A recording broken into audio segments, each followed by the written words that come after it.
MCR Pure Cotton Club, formals and casual shirts.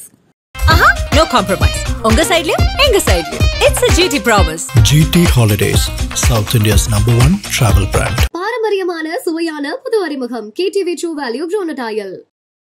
1 trillion economy அந்த கான்செப்டில் தான் முதல்வர் பயணிக்கிறாரு. அப்படி ஒரு கான்செப்டே நடக்கலை. இது எல்லாமே விளம்பரம் தான் பண்ணுறாங்கன்னு சொல்லி எதிர்கட்சி எடப்பாடி 5 வருஷத்துக்கு முன்னாடி கோட் ஷூட்லாம் மாட்டி அப்படியே எல்லாம் போயிட்டு வந்த நான் இருக்கா அமெரிக்கா, யூரோப்பு, துபாய் என்ன பண்ணாரு?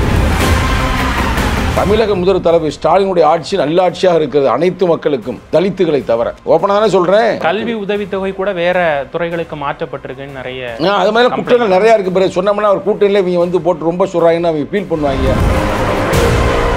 சார் ஃபாரின்ல இருந்து இங்க எல்லாம் சரி பண்ணணும் அப்படின்னு சொன்னீங்க. இதையே தான் எதிர்கட்சிகள் வேற ஒரு டோன்ல எடுக்கிறாங்க. அவங்க சொல்றதுல நோக்கம் என்னன்னா அவங்க அடுத்து முதல்வர் ஆகணும்ன்ற நோக்கத்துல செய்யறாங்க. ஆனா அவங்களுக்கு ஒன்றும் டெபாசிட்டே கிடைக்க போறதில்ல. அது வேற பிரச்சனை. சுற்றுப்பயணத்தில் மோடியோடைய சுற்றுப்பயணத்தை நீ கேட்கல, என்னன்னு கேட்காமலே நான் சொல்றேன். உண்மையிலே சூப்பர் ஸ்டார் ரஜினிகாந்த் இன்னைக்கு நடிச்சுக்கிட்டு இருக்கிறாரு. அதே மாதிரி சிவாஜி கணேசன் அந்த காலத்தில் நடிச்சிருக்காரு, எம்ஜிஆர் நடிச்சிருக்காரு. உங்களை பூரா காலி பண்ணிட்டார். ஒரு மட்டும் சினிமாவுக்கு வந்தாருன்னா நீங்க எல்லாம் காலி. இந்த பார்ட்டி பூராமே அந்த வகையில் நம்ம அதை பாராட்டுறோம். இதை வஞ்ச புகழ்ச்சின்னு எடுத்துக்கவா? அப்படி இல்லை, அவர் பாராட்டுறோம்னு நான் சொல்லிட்டோம்ல. மோடியை பாராட்டும் விசிகா இன்வெஸ்ட்மெண்ட்ஸை தன்னுடைய ஃபேமிலி பிசினஸ்க்கு ஈர்க்க தான் போறாரு அப்படின்னு சொல்லிட்டு ஒரு விமர்சனம். நான் ஒன்று கேட்குறேன் கேள்வி, கூட்டணி இருந்தாலும் ஒரு தைரியமான ஒரு கேள்வி கேட்குறேன். எடப்பாடி சொல்றது உண்மைனா நீங்க இப்போ லிங்க் போட்டு தானே வச்சிருக்கிறீங்க மோடியோட. மோடிக்கு தெரியாம நீ வெளிநாட்டில் போய் எது செய்ய முடியுமா? நல்லா பாருங்க, நீ தமிழ்நாடு மட்டும் இந்தியாவிலே ஒரு சிறப்பான முதல்வர்னா இவர் தாங்க. விஜய் சாரே இதை சொல்லியிருக்காரு இல்லையா மாநாட்டில், இவங்களுக்குள்ளாடி ஒரு ரகசிய டீல் இருக்குன்னு. இப்போ நீங்க சொன்னதுதான் திமுகக்கும் பாஜகவுக்கும் ரகசிய டீல்னு அவர் சொல்றாரு. வணக்கம். இன்று நம்முடன் விடுதலை சிறுத்தைகள் கட்சியிலிருந்து சங்கத்தமிழன் அவர்கள் நம்மோடு இணைந்துள்ளார். வணக்கம் சார். வணக்கம். முதல்வர் ஸ்டாலின் அவர்களுடைய வெளிநாட்டு பயணம் ஒட்டுமொத்தமாக நிறைய தடவை இந்த ஆட்சியில பயணம் அவர் போயிருக்காரு. இந்த ஜெர்மனி லண்டன் பயணத்தை எப்படி பாக்குறீங்க சார்? வரவேற்கிறோம், பாராட்டுகிறோம். இன்னைக்கு வெளிநாட்டுடைய முதலீடுகள்லாம் பல பக்கட்டும் பல மாதிரி அந்த ட்ரம்போடைய அறிவிப்புக்கு பிறகு பெரிய ஒரு பாதிப்பை சந்தித்து இருக்கிறது. சரிங்களா? இந்த சூழ்நிலையில் இவர் யூரோப் கண்ட்ரிகளுக்கு போய் வருவது, இல்லை போயிட்டு நல்ல முதலீடுகளை ஈர்த்து வருவது நமது நாட்டுக்கு நல்லது, தமிழ்நாட்டுக்கு. இன்னைக்கு பாருங்கள், இந்தியாவிலே இன்னைக்கு அந்த பொருளாதார வளர்ச்சியில் டபுள் டிஜிட்டில் இருக்கிற ஒரே மாநிலம் தமிழ்நாடு. அது உங்களுக்கு தெரியுங்களா? அது எப்படி உருவாகியிருக்கிறது? பல பொருளாதார முன்னேற்றங்களையும் செய்து கொண்டு இருக்கிறோம் நம்ம தமிழ்நாட்டில். ஆனால் அவருடைய தமிழக முதல்வர் தளபதி ஸ்டாலினுடைய வெளிநாட்டு பயணத்தை விடுதலை சிறுத்தைகள் வரவேற்கிறது, பாராட்டுகிறது. 1 trillion எக்கனாமி அந்த கான்செப்டில் தான் முதல்வர் பயணிக்கிறாரு. கூடிய சீக்கிரமே அந்த 1 trillion எக்கனாமியோட கோலை அச்சீவ் பண்ணுவோம் அப்படின்னு தொடர்ந்து ஆட்சி ஆரம்பித்ததுலேருந்தே சொல்லிட்டு இருக்காங்க. ஆனால் அப்படி ஒரு கான்செப்டே நடக்கலை. இது எல்லாமே வெளிப்பூச்சு, அப்படியே விளம்பரம் தான் பண்ணுறாங்கன்னு சொல்லி எதிர்கட்சி தொடர்ந்து எடப்பாடி பழனிசாமி அவர்களுடைய விமர்சனம் வச்சுட்டே இருக்காரு. எடப்பாடி 5 வருஷத்துக்கு முன்னாடி கோட் ஷூட்லாம் மாட்டி அப்படியே எல்லாம் போயிட்டு வந்த நான் இருக்கா அமெரிக்கா, யூரோப்பு, துபாய் என்ன பண்ணார்? சொல்லுங்கள் பிரதர், ஏதாவது செஞ்சுருக்கிறாரா? அவருக்கெல்லாம் இதை பற்றி பேசுவதற்கு எந்த அருகதையும் இல்லை. எங்களை மாதிரி கட்சிகிட்ட கேளுங்க. நாங்கள் தான் உண்மையான எதிர்கட்சியாக செயல்படுகிறோம். தமிழ்நாட்டில் உண்மையான எதிர்கட்சி யார் நினைக்கிறீங்க? கூட்டம் இருந்தாலும் விடுதலை சிறுத்தைகள் தான். எந்த வகையான வன்கொடுமை நடந்தாலும் சரி, இல்லை மக்கள் பிரச்சனை நடந்தாலும் சரி, தட்டி கேட்கக்கூடிய கட்சி ஒரே கட்சி விடுதலை சிறுத்தைகள். சரிங்களா? அப்புறம் கம்யூனிஸ்ட்டு. அவர் பாவம், அவர் தன்னை பாதுகாத்து கொள்வதே அவருக்கு பெரிய பிரச்சனையாக இருக்குது. அங்கிட்டு இங்கிட்டு நேரம்போது இவர் என்ன சொன்னார்? எங்களுக்கு மோடிக்கு சம்மந்தமே இல்லை, மோடிகிட்ட கூட்டணியே வைக்க மாட்டோம்னாரு. இங்கே ஒரு அண்ணன் டக்கலாபாய் என்ன சொன்னார்? நான் தோற்று போனதுக்கே காரணம் அவங்க தான்னாரு. அண்ணாமலை என்ன சொன்னார்? இவரெல்லாம் ஒரு ஆளை எடப்பாடிலாம் சொன்னார் சொல்லலையா? இன்றைக்கி டக்குனு எல்லாம் ஜாயின் பண்ணியிருக்காங்கன்னா இவர் சிக்கலை போய் மாட்டியிருக்கிறாரு. இவரும் ஒரு சம்பந்தி, இவர் பிள்ளையெல்லாம் சிக்கலை மாட்டினதுமே அவங்க அடியாளத்தையும் வச்சுருக்கிறாங்களே. தேர்தல் ஆணையம் அவங்களுக்கு ஒரு அடியாள். கூட்டணிகள்ல முரண்பாடு வரலாம், ஏன் திமுகல இல்லையா கூட்டணியில முரண்? ஆமாம், எங்க முரண் நட்பு முரண்ங்க. இதில் எந்த பகை முரண் இல்லை, எங்களுக்கு இல்லை முரணே இல்லை அப்படின்னு நான் சொல்கிறோம். முரணும் இருக்கிறது, மோதலும் இருக்கிறது. ஆனால் அது விரிசலாக போகாது. ஏன் போகாதுன்னா நாங்கள் பேசி பேசி தீர்க்கக்கூடிய எங்களுக்கு சக்தி இருக்கிறது. எல்லா பிரச்சனையும் கேட்டுக்கிட்டு இருக்கிறேன். இன்னொன்று சொல்லட்டுமா? முக்கியமான விஷயம் சொல்கிறேன், கலெக்டர் சேனலில். தமிழக முதல்வர் தளபதி ஸ்டாலினுடைய ஆட்சி நல்ல ஆட்சியாக இருக்கிறது அனைத்து மக்களுக்கும், தலித்துகளை தவிர. ஓப்பனாக தானே சொல்கிறேன். தலித்து மக்களுக்கு பாதுகாப்பு இல்லை. இப்போ நம்ம பேசி கொண்டிருக்கிற இந்த தருணத்தில் மதுரைக்கு பக்கத்தில் இருக்கிற ஊரில் போட்டு தள்ளிட்டாங்க. அதுவும் யாருன்னு நினைக்கிறீங்க? அருந்ததி சமுதாயம் தான் இருக்கிறதுலே மிகவும் ஒரு கடினமான ஒரு சூழ்நிலை வாழ்ந்து கொண்டிருக்கிறார்கள். அந்த தம்பி ஏதோ மியூசிக் போடுறதான், பாட்டு கேட்டு பாடுறதுல போய் வருவார். ஒருக்கு பாடிக்கிட்டே இருக்கும்போது 15 பேர் வந்து போட்டு சொல்லிட்டாங்க. அதை பிடிக்கிறதுக்கு துப்புஇல்லை யாருன்னு. நாங்கள் தொடர்ந்து போராடினோம். காலையிலே எங்கள் கட்சி வந்து கடுமையான போராட்டம் நடத்திய பிறகு இப்போ வந்து ஆளை பிடிச்சிருக்குறோம் அப்படின்றா. என்ன பிடிச்சி கையில் கொண்டாடல, பிடிச்சி கொண்டாடுறோம் அப்படின்ற மாதிரி சொல்கிறாங்க. அப்போ எனக்கெல்லாம் யாருன்னு கூட தெரியாது பிரதர். உடனே எனக்கு ஃபோன் வந்துச்சு, நைட்டில் ஒரு 11 மணிக்கு வந்துச்சு. இது மாதிரி ஒரு தம்பியை வந்து வெட்டிவிட்டாங்கண்ணே, இது மாதிரி சிக்கல் இருக்குண்ணே அப்படின்னாங்க. நான் உடனே என்ன சொன்னேன், அது யாராக இருந்தாலும் சரி தம்பி, அது எந்த தம்பி என்ன தம்பிலாம் யோசிக்காதீங்க. அவன் தலித் இல்லையா, இல்லை நாடாரா, இல்லை கோணாரா, இல்லை கல்லறான்னு பார்க்காதீங்க. பாதிக்கப்பட்டிருக்கேன். 15 பேர் வந்து ஒரு ஊருக்குள்ளே வந்து அடிக்கிறாங்கன்னா அதை நம்ம ஏற்றுக்க முடியாது, போராடுங்கப்பா அப்படின்னும் போது அப்புறம் தான் இப்போதான் தெரியுது எங்களுக்கு கொஞ்சம் நேரத்துக்கு முன்னாடி தம்பி அருந்ததி சமூகத்தை சார்ந்தவர்னு. அப்போ நாங்கள் அதுக்கு தொடர்ந்து நாங்கள் போராடுகிறோம். அதுக்காக நான் வாயை மூடிட்டு கிடக்கிறோமா? அப்படிலாம் இல்லைல்ல. இப்போ ஏங்க இப்போ இந்த நம்ம கல்லூரி இருக்கிற நம்ம கள்ளக்குறிச்சி இருக்குல்ல, நான் தொடர்ந்து பேசுகிறேன். நம்மளே சிறுமதி என்ன பெண்ணு வந்து தலித்து பெண்ணா? அது அகமுடையார் சமூகம். அந்த கல்லே மரவன்லேயே பெரிய சமூகம் அதுதான். அந்த தேவர் இதுலேயே நல்லா, அதாவது பாரம்பரிய உள்ளவர்கள். அந்த பொண்ணுக்காக குரல் கொடுத்த ஒரே கட்சி விடுதலை சிறுத்தைகள். எழுதி வச்சுங்க வெள்ளை பேப்பரில். சும்மா நம்ம போகிற போக்கில் சொல்கிறோம். அந்த வகையில் சொல்கிறோம். எடப்பாடி அவர்களே வாயை மூடிக்கிட்டு இருங்க. உங்கள் மோடிகிட்ட போய் கேளுங்க. மோடி ஆட்டையை போடுறாரு, ஆட்டையை போடுறாரு. அதை ஆட்டையை போடுவாங்க, இதை ஆட்டை போடுவோம். பார்த்துருக்கேன். ஆட்டையை போடுவானா? அதை கேட்குறதுக்கு துப்பு இல்லை. இவர் வந்து இங்கிட்டு பேசியிருக்கிறாராம். எங்களுக்கு நம்பிக்கை இருக்குங்க. தமிழக முதல்வர் தளபதி ஸ்டாலின் வந்து நல்ல வெளிநாட்டு முதலீடுகளை ஈர்த்து கொண்டு வருவார். நீங்கள் சொன்ன மாதிரி அந்த என்ன செயல் திட்டமோ அதை வந்து அதிவிரைவில், இப்போ வந்து 4 வருஷம் முடிஞ்சு இப்போ 5ஆவது வருஷம் வரப்போதில்ல, அடுத்து மீண்டும் இவர் ஜெயிச்சு உட்கார்ந்த பிறகு வேலை இந்த வேலையை முடிக்க சொல்லிடுவோம், 2 வேலையை முடிக்க சொல்லிடுவோம். இந்த பொருளாதாரத்தை ஈற்று கொண்டு வாருங்கள், இன்னொன்று இந்த சாதி பிரச்சனைக்கான இந்த சிறப்பு சட்டங்களை எல்லாம் உருவாக்குங்கள் அப்படின்னு நாங்கள் தெளிவாக இருப்பாங்க. இதிலே இப்போ போட்டுருவோம் கண்டிஷன். வர எலெக்ஷன்லேயே எலெக்ஷனுக்கு வந்து இவங்க அறிக்கையெல்லாம் கொடுப்பாங்களே, அதிலே வந்து நாங்கள் வந்து மினிமம் ப்ரோக்ராம். ஏன்னா அப்படின்னா தனி சட்டத்தை உருவாக்கு ஆணவ படுகொலைகளை தடுப்பதற்கு. அதேமாதிரி சாதிய வன்கொடுமைகள் மத கொடுமைகள்லாம் வெளியில் வருவதற்கு முன்னாலே முன்னுடன் தடுப்பதற்கு அதற்கு வந்து ஒரு இன்டெலிஜென்ஸ் விங்கை உருவாக்கு. நான் சொல்கிறேன் வரலாறு பிரதர், யாரும் இப்படிலாம் சொல்ல மாட்டாங்க. நாங்கள் சொல்கிற மாதிரி அதே மாதிரி இந்த இது சொல்கிறாங்க, பஞ்சம இளங்கள் எல்லாம் மீட்கப்படாமல் இருக்கிறது, அது மீட்பதற்கான வழிகளை செய்யுங்கள். எஸ்சி எஸ்டிக்கு வந்து நாங்கள் வந்து லோன் கொடுக்குறோம், அதை கொடுக்குறோம், இதை கொடுக்குறோம், தாட்கொலை சொல்கிறாங்க. ஓப்பனாக சொல்கிறேன் பிரதர், எதுவுமே கொடுக்கல. அதேமாதிரி நீங்கள் சொல்லுவாங்க, நாங்கள் தலித்துகளுக்கெல்லாம் நாங்கள் பெர்க்யூர்மெண்ட் டிபார்ட்மெண்ட்டில் 5 விழுக்காடு ஒதுக்கினது பேப்பராக தான் இருக்குது, செயல் திட்டத்தில் இல்லை. கேவலம் கிளாஸ் 1 கான்ட்ராக்டர் வந்து தலித்தில் எவனாவது இருந்தால் அவனுக்கு வேலையும் கொடுக்குறது இல்லை. இப்போ எங்களை மாதிரி ஆக்கலாம் வேலையை அவங்க கொடுக்குறது இல்லை. அப்புறம் என்ன சொல்கிறீங்க? அதுதான் தலித்து விரோத ஆட்சி தான். ஆனால் மக்களுக்கு பொதுவாக நல்ல ஆட்சி. கல்வி உதவித்தொகை கூட வேற துறைகளுக்கு மாற்றப்பட்டிருக்குன்னு நிறைய அது மாதிரி குற்றங்கள் நிறையா இருக்குது. பிறகு சொன்னோம்னா அவர் கூட்டணியில் இவங்க வந்து போட்டு ரொம்ப சொல்கிறாங்கன்னு அவங்க ஃபீல் பண்ணுவாங்க. அதனால் நாங்கள் உள்ளே வந்து அறிக்கையாக கொடுத்து அதை வர்ற இதில் வந்து நாங்கள் சரி பண்ணிடுவோம். அந்த நம்பிக்கை எங்களுக்கு இருக்குது. சரிங்களா? ஆனாலும் கூட நமக்கு பொருளாதார வலிமையை உருவாக்கணும்ல, அதுக்காக தளபதி ஸ்டாலின் இந்த மாதிரி கொண்டு வந்து மக்களுக்காக செயல்படுகிறது. அது பாராட்டுக்குரியது. இப்போ நீங்கள் சொன்னீங்க சார், நைட்டு 11 மணிக்கு எனக்கு கால் வந்தது அப்படின்னு சொன்னீங்க. இதே மாதிரி கால் 90கள்லேயும் வந்திருக்கும். இப்போ 2K காலம் இப்பவும் வருது. முடிஞ்ச பாடாவே இல்லையே சார் இது? 90களில் நீங்கள் சொன்ன மாதிரி எங்கள் தலைவர் என்ன சொல்லுவார்னா, உங்களாம் தெரியாது, நீங்களாம் இப்போ சின்ன குழந்தையா இருந்திருப்பீங்க, நானே இப்போ படிச்சுக்கிருந்தேன். அதனா அரக்கோணம் பேச்சு அப்படின்னு இப்போ நெட்டில் போட்டீங்கன்னா கூட வரும். என்ன சேரிக்குள்ளே எவனாவது 2 கையோடு வந்து மக்களை வந்து பிரச்சனை பண்ணுறவங்க வெளியே போகும்போது ஒரு கையில் போகணும். அங்கே இருக்கிற பெண்கள்லாம் மிளகாய் தோள்களையும் சரளை கற்களையும் சேர்த்து வச்சுக்கிறேன்னு வந்தால் அடித்து காலி பண்ணணும் அப்படின்னு சொன்னவர் தான் எங்கள் தலைவர். ஆனால் இன்றைக்கி நாங்களே வந்து ஜனநாயக ரீதியாக அமைப்பாக திரளுவோம், அங்கீகாரம் பெறுவோம், அதிகாரம் வெல்வோம்னு அரசியல் ரீதியாக போகிறோம். அரசியல் ரீதியான இதுக்கு முடிவுகளை தேடுறோம். நாங்களாக போய் இப்போ திருப்பி அடிக்கலை. முந்திலாம் வந்து திருப்பி இப்படி பண்ணாங்கன்னா எவன் பண்ணானா அவனை போய் நாங்கள் போட்டு தள்ளிடுவோம். அதெல்லாம் அந்த காலம். இப்போலாம் அப்படி செய்ய மாட்டேன். இப்போ ஜனநாயக ரீதியாக போகிறோம். அதெல்லாம் பழைய வரலாறு இருக்குது. விடுதலை சிறுத்தைகளில் வந்து வராங்கடா டிபிஐனா மிரண்டுருவாங்க கரெக்டாக. அடங்க தலைவர் அதெல்லாம் வேண்டாம். அது வந்து அவ்வளோ ஜனநாயகத்தில் ஒரு நல்ல ஒரு தீர்வாகாது. அடி தீர்வாகாது. இயேசுநாதர் சொன்ன மாதிரி அடி தான் சொன்னது. அடங்குமுறு அத்துமீறு திமிரு எழு திருப்பி அடின்னு. ஆனால் இதை பூரா கருத்து ரீதியாக செய்யணும், கொள்கை ரீதியாக செய்யணும், கோட்பாட்டு ரீதியாக செய்யணும். அதுக்காக கம்பை வச்சோ கல்லை வச்சோ துப்பாக்கியை வச்சோ அருவாலை வச்சோ திருப்பி அடிக்கக்கூடாது. கருத்தியல் ரீதியாக அடிக்கணும்னு எங்களை அரசியல் படுத்திட்டார். அதனால அந்த திருட்டு பயில்கள் நிறைய பேர் நிறையா பண்ணுறாங்க.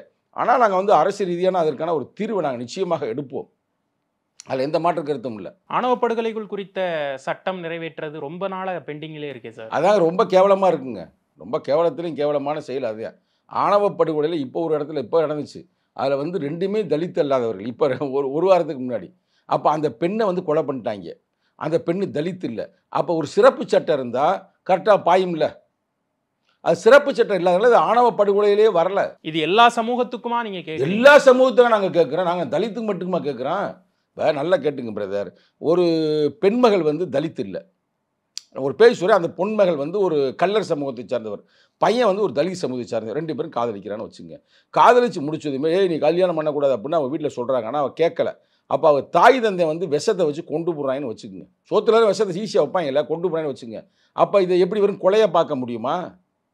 அப்போ அந்த பெண்ணு வந்து அதற்கு முன்னால் யார்கிட்டயாவது பேசியிருக்கும்ல, ஸோ வேறு காதலன்ட்ட பேசியிருக்கும்ல, ஃப்ரெண்ட்ஸ்கிட்ட பேசியிருக்கோம். அதெல்லாம் வச்சு அது ஒரு சிறப்பு சட்டமாக கொண்டாந்து அதே ஒரு ஆணவ படுகொலையாக கொண்டு வரணும். புரிதல? இந்த சாரண சொல்ல வீட்டில் இருந்தாங்க, தூங்கினாங்க, செத்து போயிட்டாங்க அப்படின்னா வரும். அப்போ உங்களுக்கு தனியாக ஒரு நீதிமன்றம், தனியாக இதற்கான கண்காணிக்கக்கூடிய போலீஸு டிபார்ட்மெண்ட் இருந்தால் சரியான தீர்வு கிடைக்கும்ல. இதைத்தான் நாங்கள் சொல்கிறோம். இது நாங்கள் எல்லா சமூகத்திற்காக கேட்குறோம். பெண்கள் பக்கம் யாரும் இல்லை. ஆணவ படுகொலையில் பாதிக்கப்படுறது ஆண்லாம் இல்லை, பாதிக்கப்படுவது பெண்கள். ஆணுன்னு எடுத்தேன்னா தலித்து பயலுக. எடுத்துக்காட்டு இளவரசன், கௌசல்யாவுடைய சங்கர், சும்மா கோயிலில் போய் பேசின கோகுல்ராஜ். உங்களுக்கு வரலாறு தெரியுதா உங்களுக்கு? அதே இங்கே இருக்கிற சமூகத்தில் இருக்கிற கட்டமைப்பு இவ்வளோ மோசமாக இருக்குது. ஆனால் தமிழக முதல்வர் இதெல்லாம் காது கொடுத்து கேட்குறாரா கேட்கலையான்னு தெரியல. இல்லை அவரே கேட்டாலும் செய்யணும்னு நினச்சாலும் கூட அவருக்கு கீழே இருக்கிற செகண்ட் லீடர்ஸ் வந்து செய்ய மறுக்கிறாங்களான்னு தெரியல. இல்லை அந்த அமைச்சர் பெருமக்கள் ஒரு சில பேர் சாதி வெறியோடு இருக்கிறாங்களான்னு தெரியல. இல்லை ஒருவேளை நீதிமன்றமே சொன்னதை போல பேரலால் இன்னொரு ஆட்சி நடக்குதான்னு தெரியலை.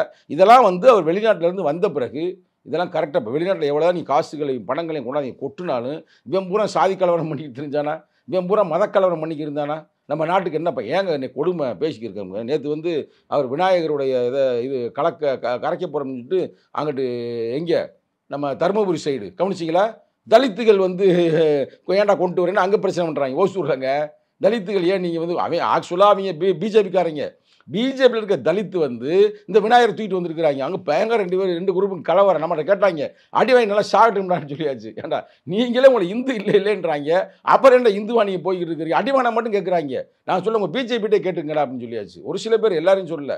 அதே அது குறிப்பாக வந்து அருந்ததி மக்கள் அது தூக்கிட்டு போனது. அதுதான் உங்களுக்கு வரலாறு எவிடன்ஸ். நேற்று இது நடந்துச்சு பிரதர். இன்னைக்கு யாருடைய நினைவு நாள் தெரியுமா உங்களுக்கு? தமிழ் போராளி தமிழரசன் கேள்விப்பட்டிருக்கீங்களா? மாபெரும் போராளி. அவர் வந்து என்ன சமூகத்தை சார்ந்தவர்னா அவர் வந்து ஒரு வன்னியர் சமூகத்தை சார்ந்தவர். ஆனால் தலித்து மக்களுக்காக பாடுபட்டவர். உங்களுக்கு புரியுதா? நாங்கள் அப்படிப்பட்ட ஜனநாயக சக்தியில் வந்து நாங்கள் இனம் கண்டு மக்கள்கிட்ட நாங்கள் சொல்கிறோம். இன்னைக்கு கூட எங்கள் தலைவர் வந்து வீர வணக்கம் செலுத்தி இருக்கிறார். அப்புறம் தமிழரசனுக்கு அவர் ஒரு வன்னியர் தானே, செத்து போயிட்டார்ல, அவர் எதுக்கு நம்ம வீர வணக்கம் செலுத்தி நாங்கள் இருக்கலாம்ல? அப்படி இல்லை. நாங்கள் சாதியே பார்க்குறது இல்லை பிரதர், அவங்க தான் பார்க்குறாங்க. நாங்கள் என்ன பண்ணுவோம்? நாங்கள் வந்து அடக்குமுறை ஆதிக்கம் சுரண்டல் யாருக்கு வந்தாலும் தட்டி கேட்போம். ஆனால் உங்களை சாதிய கட்சின்னு தானே பேனர் பண்ணுறாங்க. அதுதான் பண்ணுறாங்க. நம்ம என்ன செய்ய முடியும்? அதுதான் நாங்கள் வந்து உடைத்து. அதுவே ஒரு பெரிய தலைவலியாக இருக்குதுல்ல. இப்போ நல்லா யோசித்து போகிறோம். அதுவே ஒரு பெரிய மன உளைச்சல் உருவாக்கலை எங்கள் தலைவருக்கு. எங்கள் தலைவர் வந்து தமிழ் தேசியமுக்காக போராடுறாரு. ஆனால் இங்கே வந்து இவங்க வந்து ஒரு சாதிய ஒரு அமைப்பாக அதை பார்க்குறாங்க.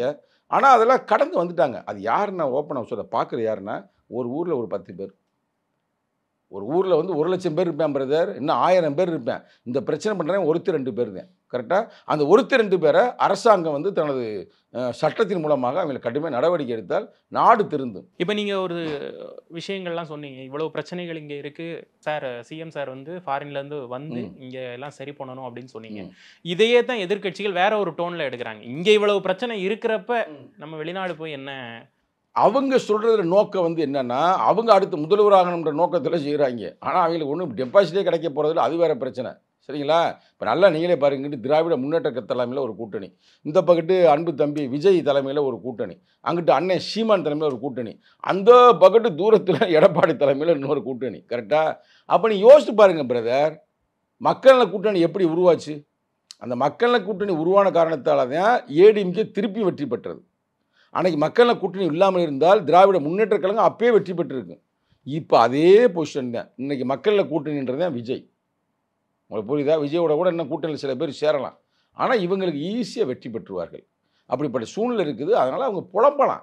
இப்போ எடப்பாடி வந்து தனியாக வந்து நின்றா கூட அவர் வெற்றி பெற்றுவாருங்க.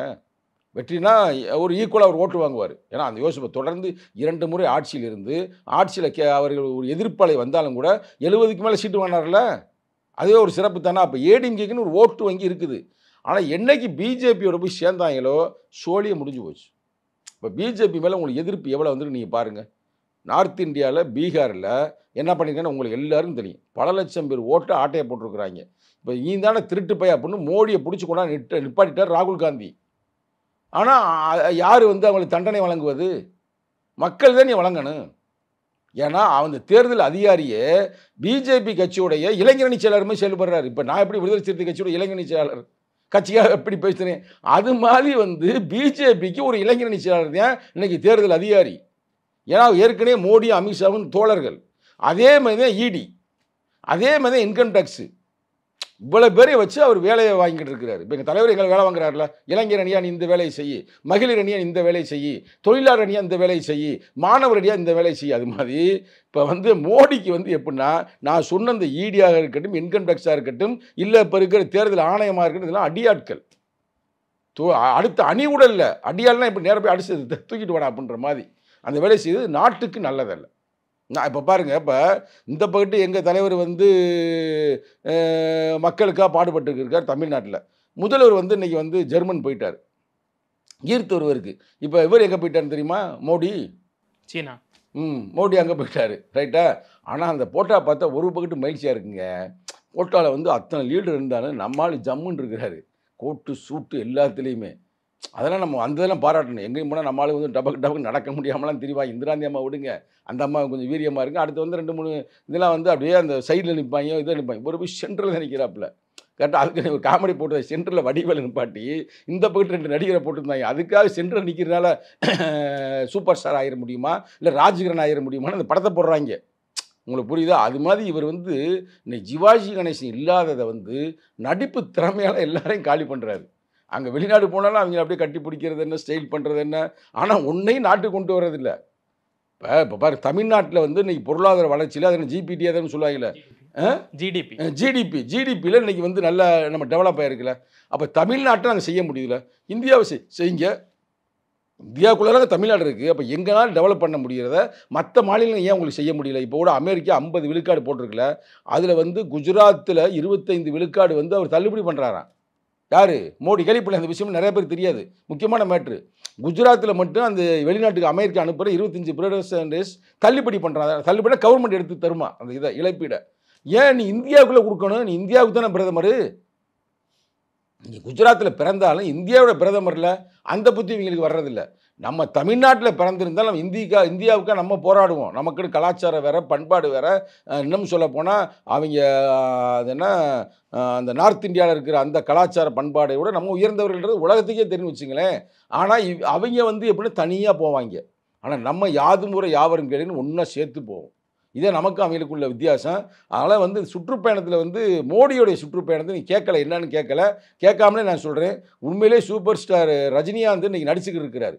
அவரும் பல வெளிநாட்டிலாம் போகிற மாதிரிலாம் படம்லாம் இப்போ எடுக்கிறாங்க, கரெக்டாக இல்லையா? அதே மாதிரி சிவாஜி கணேசன் அந்த காலத்தில் நடிச்சிருக்காரு, எம்ஜிஆர் நடிச்சிருக்காரு. இவங்களை பூரா காலி பண்ணிட்டார். இவர் மட்டும் சினிமாவுக்கு வந்தாருன்னா நீங்கள் எல்லாம் காலி, இந்த பார்ட்டி பூராமே. அந்த வகையில் நம்ம அதை பாராட்டுறோம். இதை வந்து வஞ்ச புகழ்ச்சின்னு எடுத்துக்கவா? அப்படி இல்லை, அவர் பாராட்டுறோம்னு நான் சொல்லிட்டோம்ல. மோடியை பாராட்டும் விசிகா அப்படின்னு போடுங்க. என்ன நடிப்புங்க அப்படி பார்க்க. நான் ஃபுல்லாக வீடியோ அப்புறம் பார்த்தேன். ட்ரம்ப் ஒரு பக்கத்தில் பயங்கரமாக உலக நாடுகளுக்கு, முக்கியமாக ஆசிய நாடுகளுக்கு குடைச்சல் கொடுத்துக்கிட்டு இருக்கப்ப இந்த மாதிரியான சந்திப்புகள் வந்து நல்லது தானே சார்? இல்லை, சந்திப்பு நல்லது தான்.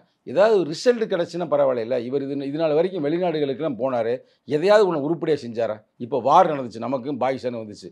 வார் நடத்தினவன் தானே நிறுத்தணும். ஆனால் நிறுத்தினது யார்? ட்ரம்ப்பு. அப்போ வாயை திறந்து பேசினா, இப்போ பேசினார் கொஞ்ச நாளைக்கு முன்னாடி. நீ அப்போலே பேசணும். நம்ம பாதிக்கப்பட்டிருக்கிற நம்ம மக்கள் செத்து போயிட்டாங்க, நீங்கள் போய் அவனை அடிக்கிறீங்க, நீங்கள் தானே நிறுத்தணும். ஆனால் மோடி நிறுத்துறது ட்ரம்ப்பாக இருந்தால் என்ன அர்த்தம்?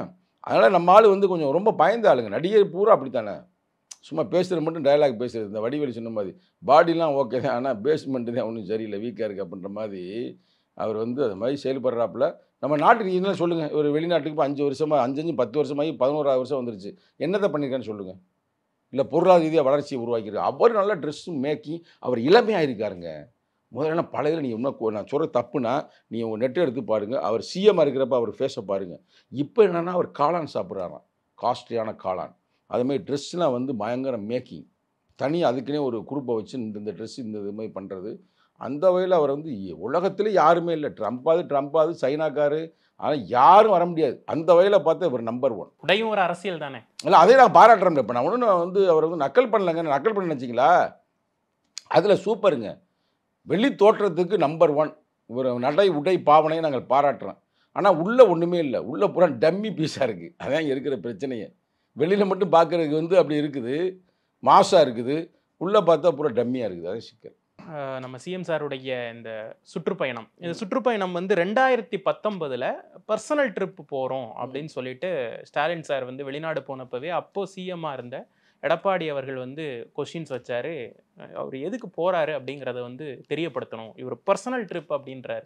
இன்வெஸ்ட்மெண்ட்ஸ் வந்து அவர் வந்து ஃபேமிலி பிஸ்னஸ்க்கு ஈர்க்க தான் போகிறாரே தவிர, இது முதல்ல நடந்தது. அடுத்தது வந்து அவர் வந்து சிஎம் ஆகி மறுபடியும் ஃபாரின் ட்ரிப் போகிறப்ப அடுத்தது ஒரு விமர்சனம் வச்சார். இவர் வந்து இன்வெஸ்ட்மெண்ட்ஸை தன்னுடைய ஃபேமிலி பிஸ்னஸ்க்கு ஈர்க்க தான் போகிறாரு அப்படின்னு சொல்லிட்டு ஒரு விமர்சனத்தையும் வச்சுருக்காரு. ஸோ இப்போ வந்து சைக்கிள் ஓட்டுனது கூட ஒரு விமர்சனம். நான் ஒன்று கேட்குறேன் கேள்வி, கூட்டணி இருந்தாலும் ஒரு தைரியமான ஒரு கேள்வி கேட்குறேன். எடப்பாடி சொல்கிறது உண்மைனா நீங்கள் இப்போ லிங்க் போட்டு தானே வச்சுருக்கிறீங்க மோடியோட. மோடிக்கு தெரியாமல் நீ வெளிநாட்டில் போய் எதுவும் செய்ய முடியுமா? வெளிநாட்டுடைய வெளியுறவுத்துறைக்கு தெரியாமல் நீ எதுவுமே செய்ய முடியாது. கரெக்டு தானே? அது உண்மையாக இருந்தால் போய் பிடிக்க வேண்டியது தானே? ஏன் வாய்ஸ் அவுட் விடுற? ஆள் வர்றதுமே ஏர்போர்ட்லேயே தூக்குங்க ஆள் அழக்கா, அப்போ செய்ய முடியல அப்படிலாம் இல்லை. அவர் உண்மையிலே சென்றிருப்பது நல்லா பாருங்க. நீ தமிழ்நாடு மட்டும் இந்தியாவிலே வந்து ஒரு சிறப்பான முதல்வர்னா இவர் தாங்க. மற்ற எனக்கு நிறையா முரண் இருக்குது. அவங்க கட்சியில் 2ஆம் கட்டளையெல்லாம் சாதி விரிவிச்சு தெரியும். ஆனால் இவர் அப்படி இல்லை. நீதிமன்றம் அதெல்லாம் தெளிவாக சொல்லிச்சுடுங்க. நீதிமன்றம் நல்லா ஸ்டாலின் நல்லா தான் பண்ணுறாரு. ஆனால் அவருக்கு பேர்லலாம் ஐஏஎஸ் அதிகாரி ஐபிஎஸ் அதிகாரிகள் இன்னொரு ஆட்சி நடத்துகிறார்களோ அப்படின்னு சந்தேகம் வருது சொன்னால் நீதிமன்றம் அதை கட்டுக்குள்ளே வைக்க வேண்டியது அது வைக்க முடியாமல் போகிறது அவங்க பண்ணுறாங்க. மேலேருந்து மோடி அமித்ஷாலாம் இங்கே வந்து நிறைய எம்எல்ஏவே பிடிச்சி வச்சுருக்காங்களாம், எம்பிகளை பிடிச்சி வச்சுருக்குறாங்களாம். அதே மாதிரி ஐஏஎஸ் அதிகாரியை பிடிச்சி வச்சு ஐபிஎஸ் அதிகாரி பிடிச்சி வச்சுருக்காங்களாம். அதாவது பேர் அமித்ஷா ஃபார்முலான்னு எதை உள் வேலையெல்லாம் நடக்குதுன்னு சொல்கிறாங்க. ஆனால் அதெல்லாம் வந்து நிச்சயமாக அவர் வெற்றி பெறுவார். அமித்ஷா ஃபார்முலானா புரியல. அமித்ஷா வந்து எங்கே போய் காலை வச்சாலும் நேருக்கு நேரம் கால் வைக்க மாட்டார். அமித்ஷா ஃபார்முலா தான். நம்ம வீட்டுக்கு வர இப்போ நேரம் இந்த வீட்டுக்கு தானே வரணும், அப்படி வர்றது இல்லை, பின்னாடி தான் வர்றதான். இதுதான் அமித்ஷா ஃபார்முலா. பின்னாடி அங்கே வந்து எப்படின்னா அவங்க ஒரு வாஷிங் மிஷின் வச்சுருக்குறாங்க.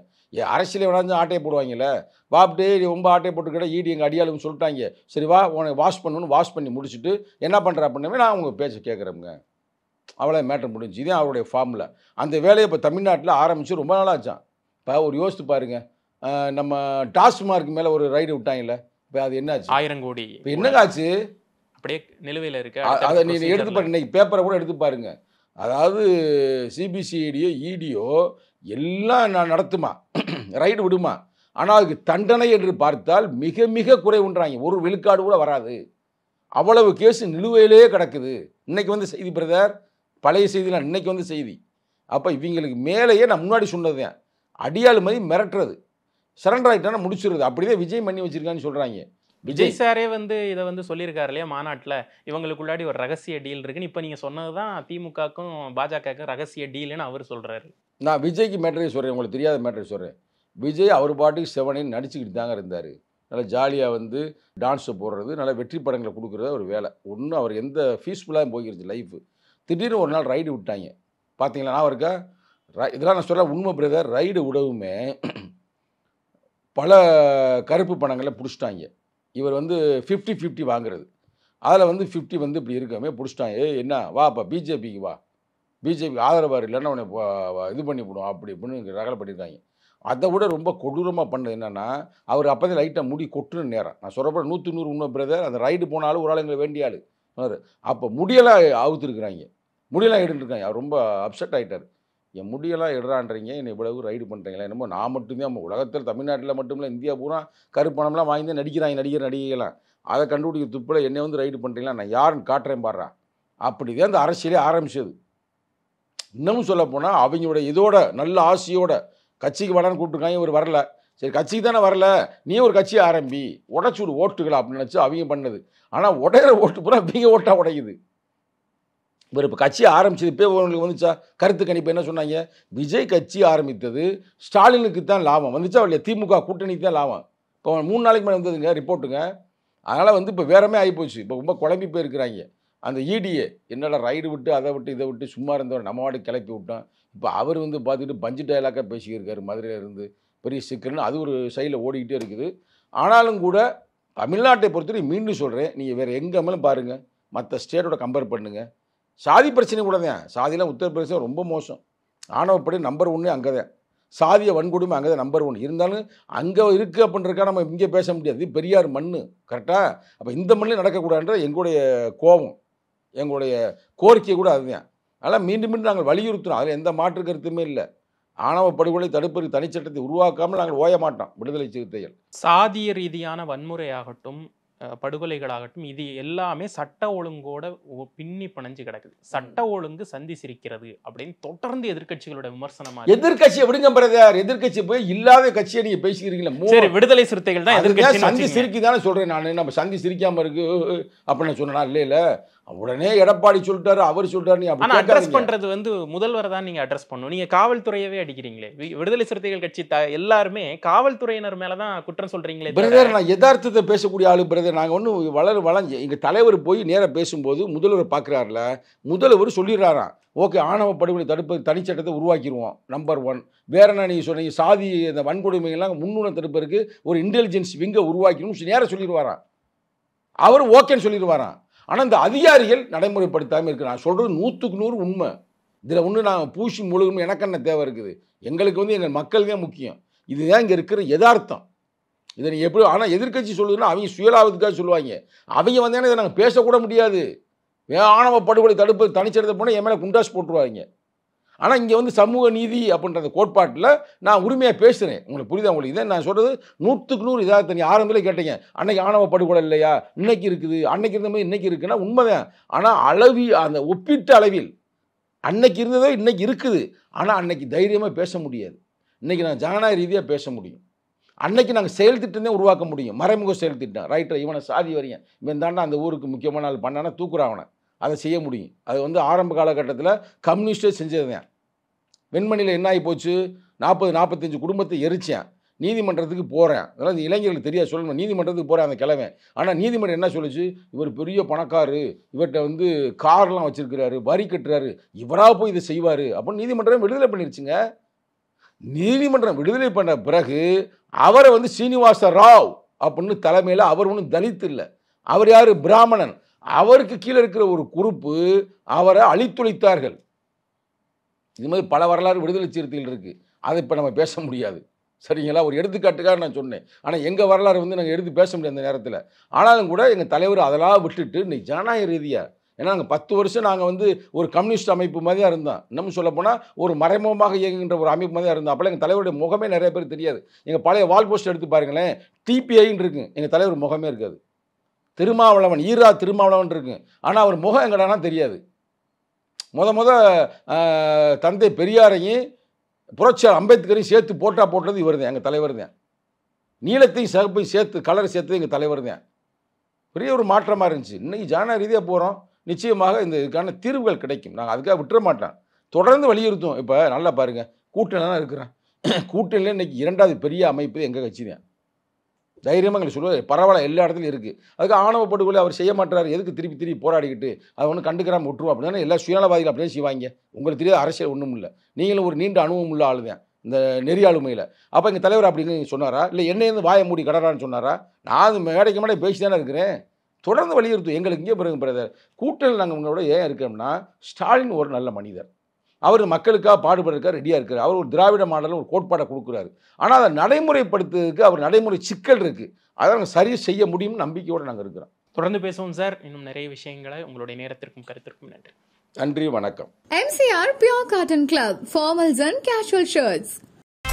No compromise. உங்க சைடுலயும் எங்க சைடுலயும். It's a GT promise. GT Holidays, South India's #1 travel brand. பாரம்பரியமான சுவையான புது அறிமுகம் KTV True Value Grown Tile.